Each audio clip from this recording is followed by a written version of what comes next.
बिस्मिल्लाहिर्रहमानिर्रहीम। आप देख रहे हैं कैपिटल वन टीवी और मेरे साथ मौजूद हैं आमिर महबूब साहब, जो कि सीनियर सहाफ़ी हैं, तज्ज़ियाकार हैं और जम्मू कश्मीर के एडिटर भी हैं।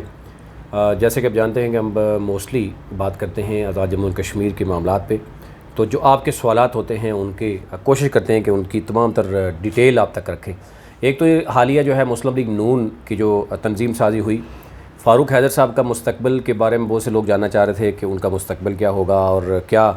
गुलाम कादर जो है वो पार्टी को चलाने में कामयाब हो सकते हैं या उनको रेजिस्टेंस होगी, उस पर बात करेंगे। इसके साथ बल्दियाती इलेक्शन की आपने देखा होगा कि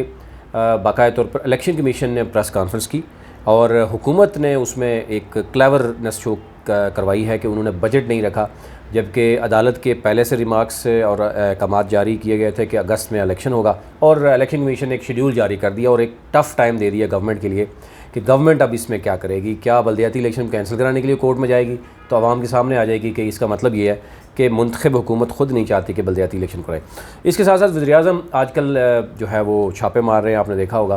कहा जा रहा है कि हफ़्ते बाद उठते हैं, एक हफ़्ते बाद अचानक जो है वो कहीं सुबह चले जाते हैं और फिर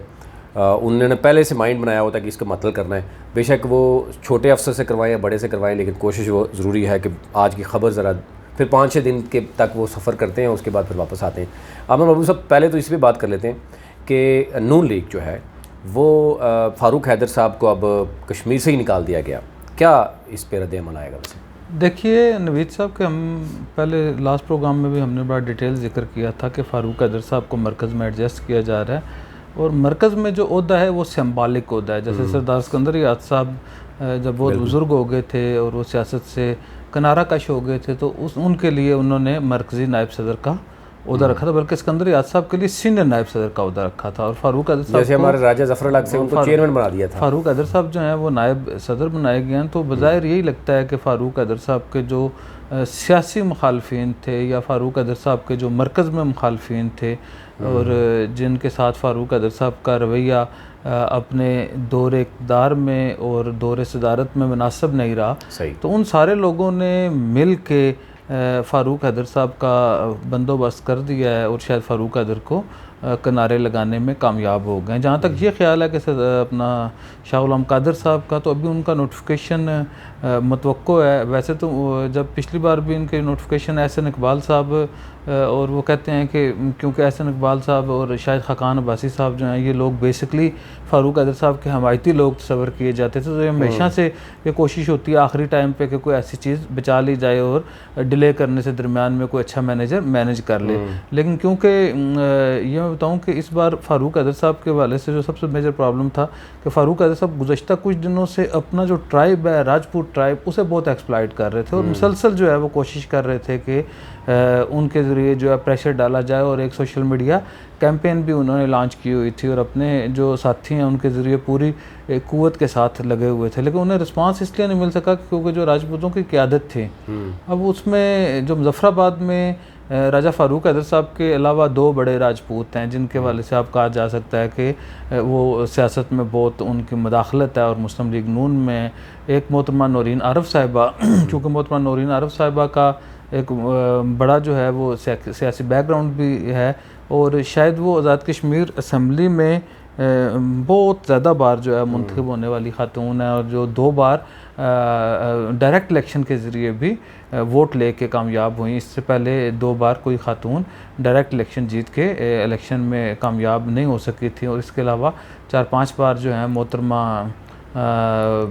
स्पेशल सीट के ऊपर भी बनती रही हैं और ख़वातीन की मुस्लिम लीग नून की सदर हैं। उन्होंने कैटेगोरिकली जाके मियां नवाज शरीफ साहब को कहा कि अल्लाह रसूल का वास्ता है कि आप हमारी फ़ारूक हैदर साहब से जान छड़ाएं। इसी तरह राजा क़यूम साहब जो हैं उनका एक इशू है कि उन्हें सुनने में थोड़ा सा प्रॉब्लम होता है, तो राजा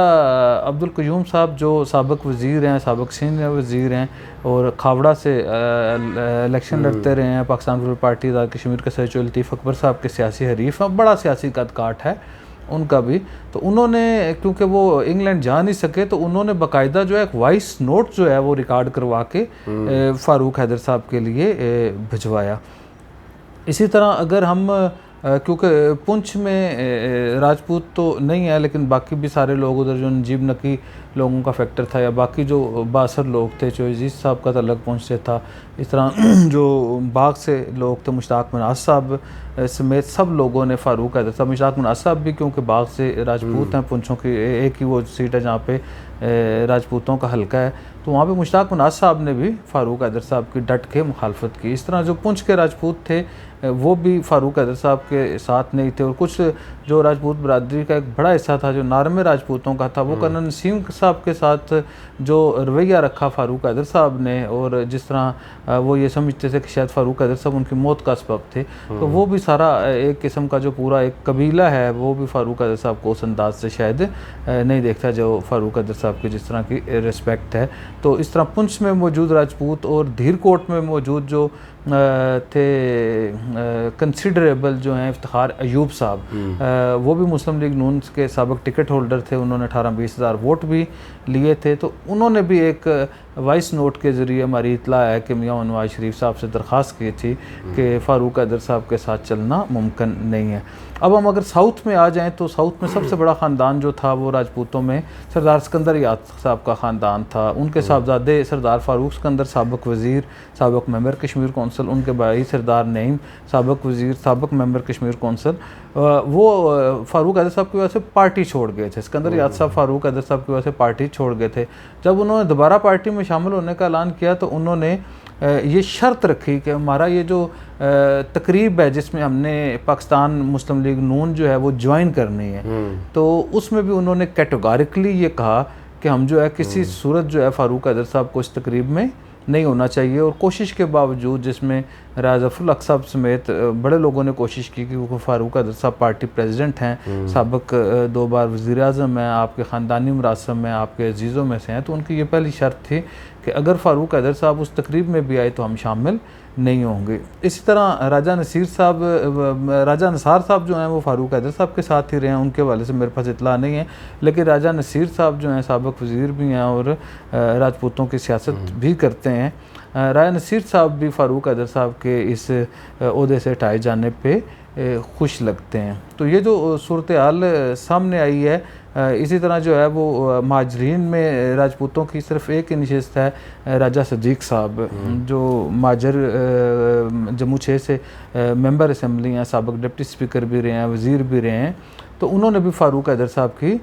डट के मुखालफत की। तो ये एक जो फैक्टर था राजपूतों का, वो इस वजह से कामयाब नहीं हो सका कि अगर अवाम में फ़ारूक हैदर साहब राजपूतों में अगर उनका कोई असर रसूख था भी, तो उनकी जो मुसलमा क़यादत थी उस सारी ने फ़ारूक हैदर साहब को मुस्तरद किया, और वो सारे लोग शाह गुलाम कादर साहब के साथ खड़े। हमने पहले भी ये कहा था कि शाह गुलाम कादर साहब बड़ी मुतवाज़न शख्सियत के मालिक हैं, वो बड़ी कमिटमेंट वाले आदमी हैं, वो अंदर और बाहर से अलग अलग नहीं है, जितना मैं उन्हें जानता हूँ, पिछले हमारा ख़ानदानी तल्लक है उनके साथ, लेकिन 25-30 साल से जो उन्हें हम इधर सियासत करते हुए देखते हैं, जब वो रावलपिंडी में बल्दिया उज़्मा के कौंसलर थे, उससे लेकर स्पीकर तक का सफ़र, तो मैं समझता हूँ कि आज तक फ़ारूक उनकी ये क्रेडिबिलिटी है कि आज तक उन्होंने हमारे सामने कोई ऐसा झूठ नहीं बोला, कोई ऐसी मिसकमिटमेंट नहीं की, कोई ऐसा सियासी चक्करबाजी नहीं की, किसी के हवाले से ये लूज़ ताकर नहीं है, बड़ी मतवाज़न गुफ्तगू करते हैं। मसला कश्मीर के ऊपर उनकी बड़ी दस्तरस है, और कश्मीरी स्पीकिंग होने की वजह से उन्हें मकबूजा कश्मीर में ज़्यादा पज़ीराई हासिल है, और छोटे कबीले का होने की वजह से, छोटे कबीले से मुराद कम तादाद वाले कबीले से तल्लक रखने की वजह से वो सारी बड़ी बरादरियों के लिए काबिल कबूल हैं। और इसके साथ उन्हें जितने आज़ाद कश्मीर में सियासत के जो कारीगर हैं या बादशाहगर हैं, उन सब की उन्हें हमायत हासिल है। तो मैं समझता हूँ कि एक तो ये बात है कि उनका नोटिफिकेशन अब किसी वक्त भी मुतवक्को है, क्योंकि उनकी राह में सबसे बड़ी रुकावट फ़ारूक हैदर साहब थे, और हमारी इत्ला थी कि फ़ारूक हैदर साहब किसी सूरत भी ये बात कबूल